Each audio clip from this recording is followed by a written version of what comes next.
Good morning বন্ধুরা, আজ হলো 1 নভেম্বর শনিবার। আজকের সকালের বরাক উপত্যকা তথা আসামের গুরুত্বপূর্ণ বিশেষ বিশেষ খবরগুলি হলো: মুখ্যমন্ত্রী ডক্টর হিমন্ত বিশ্ব শর্মা গতকাল 289 কোটি টাকা ব্যয়ে লক্ষিমপুর মেডিকেল কলেজ ও হাসপাতালের 205 শয্যা বিশিষ্ট সুপার স্পেশালিটি হাসপাতাল এবং নার্সিং কলেজের ভিত্তিপ্রস্তর স্থাপন করেন। এর পূর্বে তিনি লক্ষিমপুর ক্যান্সার হাসপাতালের বেশ কয়েকটি বিভাগ জনসাধারণের উদ্দেশ্যে উৎসর্গ করেন। এ উপলক্ষে আয়োজিত অনুষ্ঠানে অংশগ্রহণ করে মুখ্যমন্ত্রী বলেন যে এই মেডিকেল কলেজটিতে বিএসসি নার্সিং সহ এমএসসি নার্সিং কোর্সের ব্যবস্থা করা হবে। এর জন্য প্রাথমিক প্রস্তুতি শুরু করা হয়েছে বলে তিনি জানান। রাজ্যে আগামী 4 বছরের মধ্যে 30টি মেডিকেল কলেজ স্থাপন করা হবে বলেও মুখ্যমন্ত্রী উল্লেখ করেন। মুখ্যমন্ত্রী বলেন যে প্রতি বছর 2টি করে মেডিকেল কলেজ স্থাপন করা হচ্ছে। রাজ্য সরকার প্রতি বছর রাজ্যে প্রায় 2000 নার্সকে নিযুক্তি প্রদান করছে বলে মুখ্যমন্ত্রী শর্মা জানান।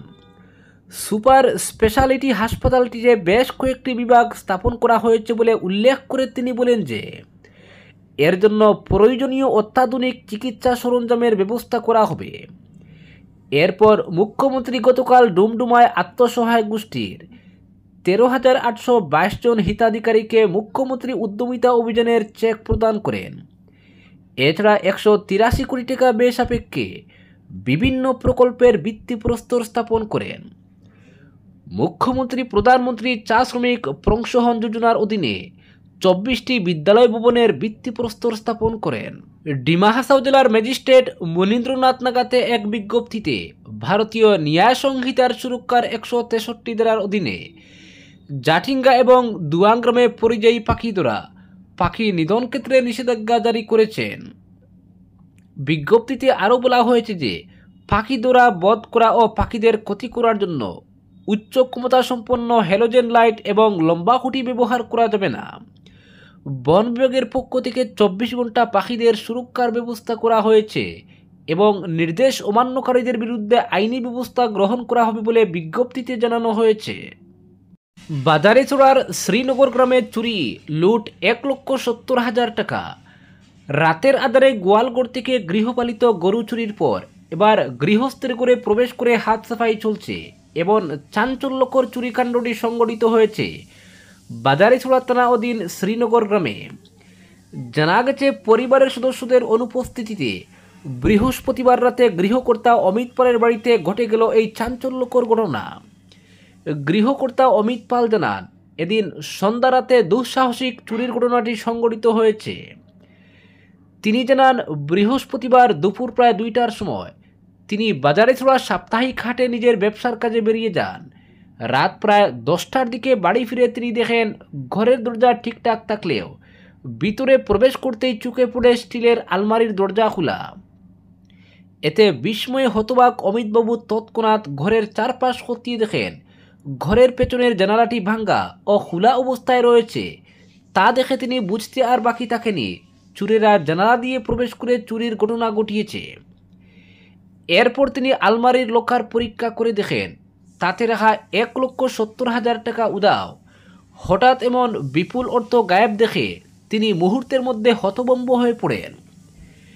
গৃহকর্তা অমিত পালেরও ধারণা এই চুরির সঙ্গে এলাকার নেশাগ্রস্ত ও পথভ্রষ্ট যুবকদের যোগসাজশ থাকতে পারে। তিনি ইতিমধ্যেই বাজারেছড়া থানায় একটি লিখিত অভিযোগ দায়ের করেছেন এবং চোরদের দ্রুত গ্রেফতার ও চুরি যাওয়া অর্থ উদ্ধারের জন্য পুলিশের সক্রিয় ভূমিকা কামনা করেছেন। সুপ্রিম কোর্টের নির্দেশ পুনর্বিবেচনার আর্জি জানিয়ে শীর্ষ আদালতে স্পেশাল রিভিউ পিটিশন দায়েরের পথে পশ্চিমবঙ্গ।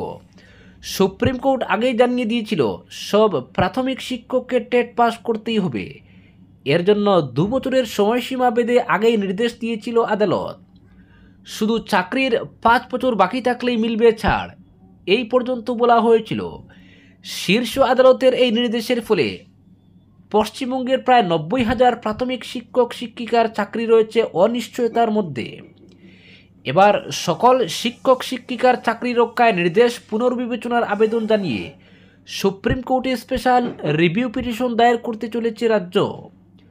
গত 1 সেপ্টেম্বর সর্বোচ্চ আদালতের পক্ষ থেকে বিচারপতি দীপঙ্কর দত্ত এবং বিচারপতি অগাস্টিন জর্জ মাসিহ নির্দেশ দিয়েছিলেন যে 2 বছরের সময়সীমা বেঁধে দেওয়া হলো। এর মধ্যে যে সকল প্রাথমিক শিক্ষক শিক্ষিকার 5 বছরের বেশি চাকরি রয়েছে তাদের পদোন্নতি পেতে হলে টেট পরীক্ষা পাশ করতেই হবে। শুধু 5 বছরের কম যাদের চাকরি জীবন বাকি রয়েছে তাদের ক্ষেত্রে এই নির্দেশ গ্রাহ্য হবে না। এর ফলে বাংলার প্রায় 90,000 শিক্ষকের চাকরি অনিশ্চয়তার মুখে পড়ে। এর মধ্যেই গত 7 অক্টোবর রাজ্যের প্রাথমিক শিক্ষকদের সংগঠন এবিপিটি এর পক্ষ থেকে একটি রিভিউ পিটিশন দাখিল করা হয়। তারপরে রাজ্যের পক্ষ থেকেও এমনই পিটিশন ফাইল করা হচ্ছে বলে জানা গিয়েছে। রাজ্যের তরফ থেকে সুপ্রিয় রায়কে পুনর্বিবেচনা করার জন্য আর্জি জানানো হচ্ছে। পিটিশন দাখিলের সমস্ত রকম প্রস্তুতি এখন চূড়ান্ত পর্যায়ে রয়েছে বলে জানা গিয়েছে আদালত সূত্রে। ইতিমধ্যেই রাজ্য স্কুল শিক্ষা দপ্তর যে পরিসংখ্যান তৈরি করেছে তাতে সুপ্রিম নির্দেশ মানতে হলে প্রায় 1 লক্ষ শিক্ষককে এখন টেট পরীক্ষায় বসতে হবে। এই এত সংখ্যক শিক্ষক শিক্ষিকা টেট দিয়ে আদৌ পাশ করতে পারবেন কিনা তা নিয়ে সন্দেহ রয়েছে। এতদিন চাকরি করার পর তাদের আবার টেট পরীক্ষায় বসা বড়সড় মানসিক ধাক্কার সামিল, পাশাপাশি পঠন পাঠনের প্রভাব পড়বে। সেই জন্যই রাজ্য সরকার রিভিউ পিটিশনের সিদ্ধান্ত নিয়েছে। 2011 সালের পর থেকে টেট পরীক্ষার মাধ্যমে প্রাথমিক শিক্ষক নিয়োগ হয়েছে, তার আগে পর্যন্ত শিক্ষক শিক্ষিকা নিয়োগ হয়েছে টেট ছাড়াই। এআইসিটির গাইডলাইনও তেমনই ছিল। এখন টেট পরীক্ষা দিতে গেলে মারাত্মক প্রভাব পড়বে। রাজ্য স্কুল শিক্ষা দপ্তরের পক্ষ থেকে ইতিমধ্যেই যে সকল শিক্ষক শিক্ষিকা টেট উত্তীর্ণ নন তাদের তালিকাও তৈরি করা হয়েছে। তাই সুপ্রিম কোর্ট যদি রায় পুনর্বিবেচনা না করে তাহলে এই শিক্ষক শিক্ষিকাদের টেট পরীক্ষা দিতেই হবে। যদিও স্কুল শিক্ষা দপ্তর মনে করছে রাজ্যের তরফে যদি রিভিউ পিটিশন দাখিল করা হয় তাহলে সুপ্রিম কোর্ট সাড়া দিলেও দিতে পারেন। বহু প্রতীক্ষার পর গতকাল আসাম সহ দেশের বিভিন্ন প্রান্তে সদ্য প্রয়াত শিল্পী জুবিন গর্গের অন্তিম ছবি রই রই বিনালে মুক্তি পেয়েছে। রাজ্যের বহু স্থানে আজ ভোর 4:25 ছবিটির প্রথম শো প্রদর্শিত হয়েছে। ভোরের দিকে বৃষ্টি উপেক্ষা করে ছোট বড় নির্বিশেষে সব বয়সের লোকজন সিনেমা হলগুলিতে ভিড় করেন। শিলচর শহরের 2টি প্রেক্ষাগৃহেও এই ছায়াছবি মুক্তি পেয়েছে। ছবিটি দেখে দর্শকগণ অশ্রুসিক্ত নয়নে শিল্পীকে স্মরণ করেন। উল্লেখ্য, রই রই বিনালে ছবির কাহিনী জুবিন গর্গের, পরিচালনা করেছেন রাজেশ ভুইয়া। ছবিটিতে জুবিন গর্গ নিজে অভিনয় করেছেন। এছাড়া ভিক্টর ব্যানার্জি সহ বহু নতুন পুরনো অভিনেতা অভিনেত্রীকে এতে দেখা গেছে। 5 শ্রেণী মিলিয়ে 85 ছাত্র, এক শিক্ষক, শিক্ষা বিভাগের এক আজব কাণ্ড। নরসিংপুর ব্লকের সীমান্তবর্তী শেওড়ারতল ক্লাস্টারের 399 নং স্কুলে শিক্ষা সংকট চরমে। শিক্ষা বিভাগের গাফিলতিতে অন্ধকার ভবিষ্যৎ 85 জন শিশুর। আসাম মিজোরাম সীমান্ত ঘেঁষা কাছাড় জেলার নরসিংপুর শিক্ষা উন্নয়ন খণ্ডের অধীন শেওড়ারতল ক্লাস্টারের 399 নং প্রাথমিক বিদ্যালয়ে চলছে এক নজিরবিহীন ব্যবস্থা। সরকারি খাতায় স্কুলে ছাত্রছাত্রীর সংখ্যা 85 জন, কিন্তু পড়ানোর দায়িত্বে আছেন মাত্র একজন শিক্ষক। শিক্ষা বিভাগের এমন চিত্রে বিস্মিত স্থানীয়রা প্রশ্ন তুলেছেন, এইভাবে কি গড়ে উঠবে ভবিষ্যৎ প্রজন্ম? গ্রামের মানুষ জানাচ্ছেন, বহু বছর আগে প্রতিষ্ঠিত এই প্রাথমিক বিদ্যালয়টি এক সময় ছিল এলাকার একমাত্র ভরসা। সীমান্তবর্তী অঞ্চল হওয়ায় এখানকার শিক্ষার পরিকাঠামো কখনোই খুব শক্তিশালী ছিল না, কিন্তু অন্তত শিক্ষকের উপস্থিতি ছিল। এখন সেই ন্যূনতম ব্যবস্থাও কার্যত ভেঙে পড়েছে।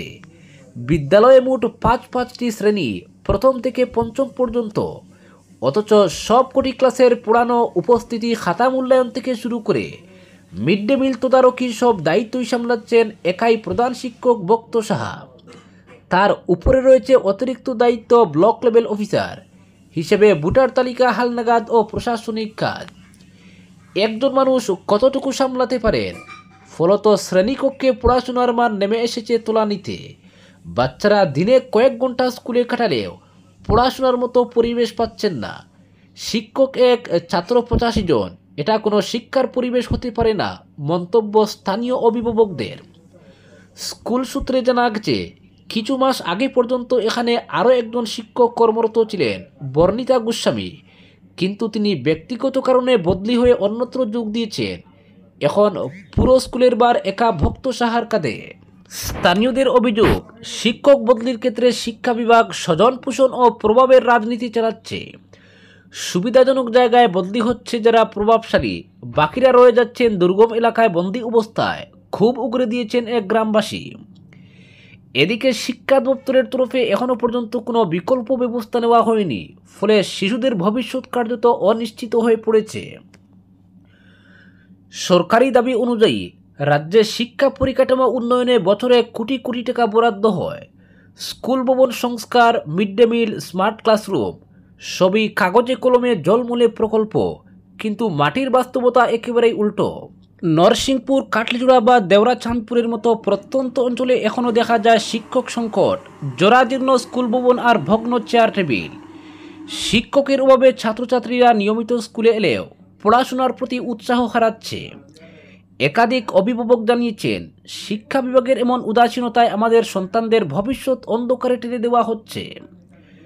গ্রামবাসীরা প্রশাসনের কাছে অবিলম্বে অন্তত 2 জন শিক্ষক নিয়োগের দাবি তুলেছেন। পাশাপাশি তারা প্রশ্ন তুলেছেন, যখন এক স্কুলে 5-6 জন শিক্ষক থাকেন, তখন এমন স্কুলগুলোতে কেন নিঃসঙ্গতা? শিক্ষা দপ্তরের উচ্চপদস্থ কর্মকর্তারা বিষয়টি খতিয়ে দেখার আশ্বাস দিলেও এখনও পর্যন্ত বাস্তব কোনো পদক্ষেপ নেওয়া হয়নি। শিক্ষাবিদদের মতে, প্রাথমিক স্তরে শিক্ষার মান নষ্ট হলে ভবিষ্যতের ভিত্তি দুর্বল হয়ে পড়ে। একজন শিক্ষকের পক্ষে 85 জন ছাত্রছাত্রীর শিক্ষা ও মূল্যবোধ গড়ে তোলা অসম্ভব। আজকের বিশেষ সংবাদ এখানেই সমাপ্ত।